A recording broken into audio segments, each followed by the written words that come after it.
കേരളത്തിന്റെ രാഷ്ട്രീയ ചരിത്രത്തിൽ ഇന്നുവരെ കാണാത്ത വിധം വിചിത്രവും ദുരൂഹവുമായ ഒരു പ്രചാരണ രീതിക്കാണ് അനന്തപുരി സാക്ഷ്യം വഹിക്കുന്നത്.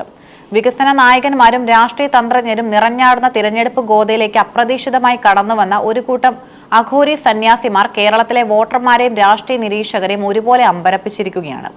ഉത്തർപ്രദേശ് മുഖ്യമന്ത്രി യോഗി ആദിത്യനാഥ് അയച്ചതാണെന്ന് അവകാശപ്പെട്ടെത്തിയ ഈ സന്യാസി സംഘം കേരളത്തിലെ BJP സ്ഥാനാർത്ഥികൾക്കായി വോട്ട് പിടിക്കാനാണ് എത്തിയതെന്ന വെളിപ്പെടുത്തൽ രാഷ്ട്രീയ വൃത്തങ്ങളിൽ വലിയ ചർച്ചയായി മാറിക്കഴിഞ്ഞു. തിരുവനന്തപുരത്തെ BJP കേന്ദ്രങ്ങളിൽ രാവിലെയാണ് UP രജിസ്ട്രേഷൻ കാറിൽ ഒരു സംഘം സന്യാസിമാർ എത്തിയത്. കാറിന്റെ മുൻ സീറ്റിൽ ദേഹമാസകലം ഭസ്മം പൂശി വസ്ത്രങ്ങൾ ധരിക്കാത്ത ഒരു അഘോരി സന്യാസി ഇരിക്കുന്നുണ്ടായിരുന്നു. തൊട്ടു പിന്നിലെ സീറ്റുകളിൽ മറ്റു ചില സന്യാസിമാരും ഉണ്ടായിരുന്നു. മാധ്യമപ്രവർത്തകർ ഇവരെ സമീപിച്ചപ്പോൾ ലഭിച്ച മറുപടിയാണ് എല്ലാവരെയും ഞെട്ടിച്ചത്. യോഗി ആദിത്യനാഥ് പറഞ്ഞിട്ടാണ് ഞങ്ങൾ വരുന്നത്, ഇവിടെ BJP സീറ്റ് പിടിക്കുമെന്നതായിരുന്നു അവരുടെ ഉറച്ച മറുപടി. തിരുവനന്തപുരത്ത് BJP MLA ഇല്ലെന്ന് മാധ്യമപ്രവർത്തകർ ചൂണ്ടിക്കാട്ടിയപ്പോൾ അവർ പ്രമുഖ നേതാക്കളുടെ ഫോൺ നമ്പറുകൾ ആവശ്യപ്പെടുകയും തങ്ങൾ യോഗിയുടെ നിർദ്ദേശപ്രകാരം എത്തിയ ദൂതന്മാരാണെന്ന് ആവർത്തിക്കുകയും ചെയ്തു. കേരളം പോലെ സാക്ഷരതയും രാഷ്ട്രീയ ബോധവുമുള്ള ഒരു സംസ്ഥാനത്ത് ഇത്തരം ആത്മീയ പ്രയോഗങ്ങൾ വോട്ടർമാരെ എങ്ങനെ സ്വാധീനിക്കുമെന്നത് വലിയൊരു ചോദ്യചിഹ്നമാണ്. എങ്കിലും ഭാരതീയ സന്യാസ പരമ്പരയിലെ ഏറ്റവും നിഗൂഢമായ ഈ വിഭാഗത്തിന്റെ സാന്നിധ്യം തിരഞ്ഞെടുപ്പ് പ്രചാരണത്തിന് ഒരു പുതിയ മുഖം നൽകിയിരിക്കുന്നു. ഇന്ത്യയിലെ സന്യാസ സമ്പ്രദായങ്ങളിൽ ഏറ്റവും പഴക്കമേറിയതും എന്നാൽ ഏറ്റവും കുറച്ചു മാത്രം മനസ്സിലാക്കപ്പെട്ടതുമായ ഒരു വിഭാഗമാണ് അഘോരികൾ.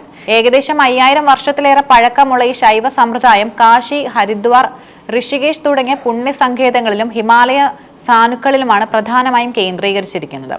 സാധാരണ മനുഷ്യർക്ക് അറപ്പും ഭയവും ഉളവാക്കുന്ന കാര്യങ്ങളിലൂടെ ഈശ്വര സാമീപ്യം നേടുന്നവരാണിവർ. അഘോരികളുടെ സവിശേഷതകൾ സാധാരണ സന്യാസിമാരിൽ നിന്ന് വ്യത്യസ്തമായി കഠിനമായ വ്രതാനുഷ്ഠാനങ്ങളാണ് ഇവരുടേത്. ശ്മശാനങ്ങളിൽ വസിക്കുക, ഭസ്മം പൂശുക, മൃതദേഹങ്ങളുമായി ബന്ധപ്പെട്ട ചടങ്ങുകൾ ഏർപ്പെടുക തുടങ്ങിയ ഇവരുടെ രീതികളാണ്.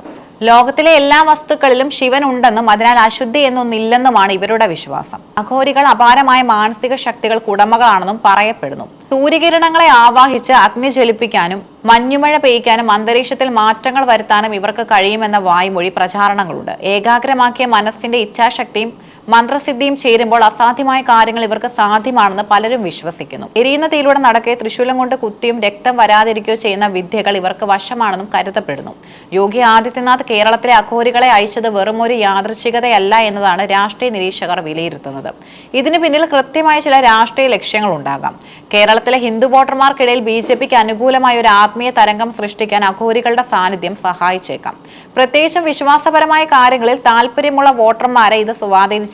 അഘോരികളുടെ വരവ് ഇതിനോടകം തന്നെ കേരളത്തിലെ മാധ്യമങ്ങളിൽ വലിയ വാർത്തയായി കഴിഞ്ഞു. സാധാരണ രാഷ്ട്രീയ പ്രസംഗങ്ങളെക്കാൾ കൂടുതൽ ശ്രദ്ധ ഇത്തരം അസാധാരണ സംഭവങ്ങൾക്ക് ലഭിക്കുന്നു. ഇത് BJPയുടെ പ്രചാരണത്തിന് വലിയ രീതിയിലുള്ള പബ്ലിസിറ്റി നൽകുന്നുമുണ്ട്. BJP പ്രവർത്തകർക്കിടയിൽ ഒരു പുതിയ ആവേശം നിറയ്ക്കാൻ ഇത്തരം ആത്മീയ ദൂതന്മാരുടെ സാന്നിധ്യം ഉപകരിക്കും. യോഗി ആദിത്യനാഥ് നേരിട്ട് അയച്ചവരാണെന്ന അവകാശവാദം അണികൾക്ക് വലിയ ആത്മവിശ്വാസവും നൽകുന്നതാണ്. അഘോരികൾ സാധാരണയായി ജനസമ്പർക്കം കുറഞ്ഞവരും പ്രശസ്തി ആഗ്രഹിക്കാത്തവരുമാണ്. ഇവർ ഭാവി പ്രവചിക്കാറില്ല എന്നതും ആരെയും അനാവശ്യമായി അനുഗ്രഹിക്കാറില്ല എന്നതും ശ്രദ്ധേയമാണ്. ശൈവ സമ്പ്രദായത്തിന്റെ കടുത്ത രീതികൾ പിന്തുടരുന്നതിനാൽ സനാതനധർമ്മത്തിലെ യാഥാസ്ഥിതികൾ വിഭാഗങ്ങളിൽ നിന്ന് പോലും ഇവർ വ്യത്യസ്തരാണ്. അതുകൊണ്ട് തന്നെ ഇവർക്ക് ആരാധകരെക്കാൾ കൂടുതൽ നിഗൂഢത കലർന്ന ബഹുമാനവും ഭയമോ ആണ് ജനങ്ങൾക്കിടയിലുള്ളത്. തിരുവനന്തപുരത്തെത്തിയ സന്യാസിമാർ വസ്ത്രധാരണം പോലും ഒഴിവാക്കി പൊതുസമൂഹത്തിന് മുന്നിലെത്തിയത് കേരളത്തിലെ സംസ്കാരവുമായി ചേർന്ന് പോകുന്നതാണോ എന്ന ചോദ്യവും ഉയരുന്നുണ്ട്. എന്നാൽ തങ്ങൾ ഒരു പ്രത്യേക ദൗത്യത്തിനായാണ് വന്നതെന്നും BJPയുടെ വിജയം ഉറപ്പിക്കുകയാണ് ലക്ഷ്യമെന്നും ഇവർ വ്യക്തമാക്കുന്നു. കേരളം പൊതുവെ വികസന രാഷ്ട്രീയവും മതേതര നിലപാടുകളും ചർച്ച ചെയ്യുന്ന ഇടമാണ്. അവിടെ ഇത്തരം ആത്മീയ പ്രയോഗങ്ങൾ വിലപോകുമോ എന്നത് കണ്ടറിയണം. ഇതിനു മുമ്പ് ഇത്രയും പരസ്യമായ രീതിയിൽ അഘോരി സന്യാസിമാർ കേരളത്തിലെ തിരഞ്ഞെടുപ്പ് പ്രചാരണത്തിനെത്തിയ ചരിത്രമില്ല. ഉത്തരേന്ത്യൻ സംസ്ഥാനങ്ങളിൽ സന്യാസിമാർ തിരഞ്ഞെടുപ്പിൽ മത്സരിക്കുന്നതും പ്രചാരണം നയിക്കുന്നതും സാധാരണമാണെങ്കിലും കേരളത്തിന് ഇത് തികച്ചും അപരിചിതമായ ഒരു കാഴ്ചയാണ്. തിരുവനന്തപുരത്ത് BJP സ്ഥാനാർത്ഥികൾക്കായി ഇവർ വോട്ട് ചോദിക്കാൻ ഇറങ്ങുന്നത് ഒരുപക്ഷെ വോട്ടർമാരിൽ കൗതുകമുണ്ടാക്കിയേക്കാം. എന്നാൽ ഈ കൗതുകം വോട്ടുകളായി മാറുമോ എന്നതാണ് കണ്ടറിയേണ്ടത്. BJPയുടെ കേന്ദ്ര നേതൃത്വവും യോഗി ആദിത്യനാഥും കേരളത്തിലെ സീറ്റുകൾ പിടിച്ചെടുക്കാൻ സകല തന്ത്രങ്ങളും പയറ്റുന്നു എന്നതിന്റെ തെളിവാണ് ഈ അഘോരികളുടെ വരവ്. തിരുവനന്തപുരത്തിന്റെ തെരുവുകളിൽ ഭസ്മം പൂശി തൃശൂലവുമായി അഘോരികൾ വോട്ട് ചോദിക്കാൻ ഇറങ്ങുന്നത് കേരളത്തിന്റെ രാഷ്ട്രീയ ഭൂപടത്തിൽ ഒരു വലിയ അടയാളപ്പെടുത്തലായി മാറും. ഇത് കേവലം ഒരു ആത്മീയ യാത്രയല്ല, മറിച്ച് കൃത്യമായ രാഷ്ട്രീയ ലക്ഷ്യമുള്ള ഒരു നീക്കമാണ്. അഘോരികളുടെ മന്ത്രസിദ്ധിയേക്കാൾ കൂടുതൽ ജനങ്ങളുടെ മനസ്സിനെ സ്വാധീനിക്കാൻ അവർക്ക് കഴിയുമോ എന്നതാണ് വരും ദിവസങ്ങളിൽ നമുക്ക് കാണാൻ സാധിക്കുക. യോഗി ആദിത്യനാഥിന്റെ ഈ അഘോരി പരീക്ഷണം കേരളത്തിലെ രാഷ്ട്രീയ ഗോതയിൽ എന്ത് മാറ്റമാണ് കൊണ്ടുവരിക എന്ന് വോട്ടെണ്ണൽ ദിവസം വ്യക്തമാകും. അതുവരെ അനന്തപുരിയുടെ തെരുവുകളിൽ ഈ സന്യാസിമാരുടെ സാന്നിധ്യം ഒരു നിഗൂഢതയായി തുടരും.